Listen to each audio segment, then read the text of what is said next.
वनवास के दौरान अर्जुन ने युद्ध की तैयारी के लिए दिव्य अस्त्र पाने का निश्चय किया। हिमालय की खड़ी चोटियों पर चढ़कर उन्होंने कठोर तपस्या आरंभ की। एक पैर पर खड़े होकर, हाथ जोड़कर उन्होंने तपस्या की। उन्होंने केवल गिरे पत्ते खाकर और अंत में भोजन भी त्याग दिया। उनकी तपस्या इतनी तीव्र हुई कि देवता चिंतित हो उठे।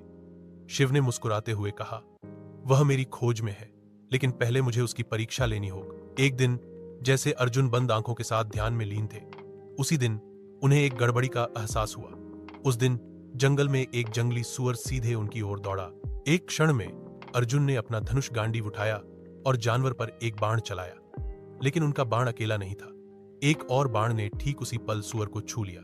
आश्चर्यचकित अर्जुन ने मुड़कर देखा कि पेड़ों से एक आदिवासी शिकारी आ रहा था। वह मेरा शिकार था, शिकारी ने कहा। उसकी आवाज कठोर थी, उसका रूप खुरदरा। अर्जुन अहंकार से भरा हुआ। अर्जुन ने अपने आप को गर्व से ऊपर उठाया। मैं अर्जुन हूं, इंद्र का पुत्र, कुरुवंश का राजकुमार।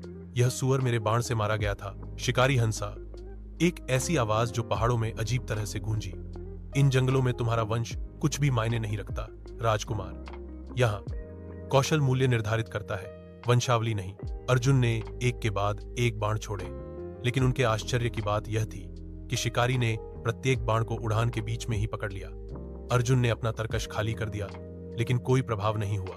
अर्जुन थक गया और विनम्र हो गया। अर्जुन ने महसूस किया कि यह कोई साधारण वनवासी नहीं था। शिकारी की आंखों के बारे में कुछ, जिस तरह से वे अपने भीतर आकाश गंगाओं को समाहित करती दिखाई देती थी। अर्जुन ने अपने हथियार रखे और दंडवत प्रणाम करके कहा, आप कोई शिकारी नहीं है। आदिवासी व्यक्ति का रूप बदलने और परिवर्तित होने लगा। लंबा होता गया, उसकी त्वचा नीली हो गई, माथे पर तीसरा नेत्र प्रकट हुआ। चंद्रमा की कला उनकी झटाओं में चमकने लगी। तुम कोई साधारण शिकारी नहीं हो, भगवान शिव, अर्जुन ने फुसफुसाए। उसका दिल धड़क रहा था। जंगल की हवा दिव्य ऊर्जा से जगमगा रही है, क्योंकि भगवान शिव अर्जुन के सामने प्रकट होते हैं। घने पत्तों के बीच से सूरज की रोशनी छनकर आ रही है, जिससे एक अद्भुत चमक फैल रही है।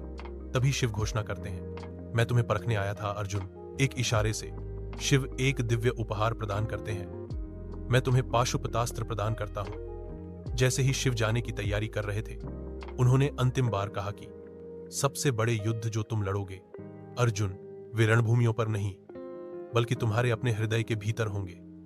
पहले उन युद्धों को जीतो। शिव गायब हो गए, जिसने सिखाया कि सच्ची शक्ति हथियारों से नहीं, बल्कि बुद्धि से, विजय से नहीं, बल्कि चरित्र से आती।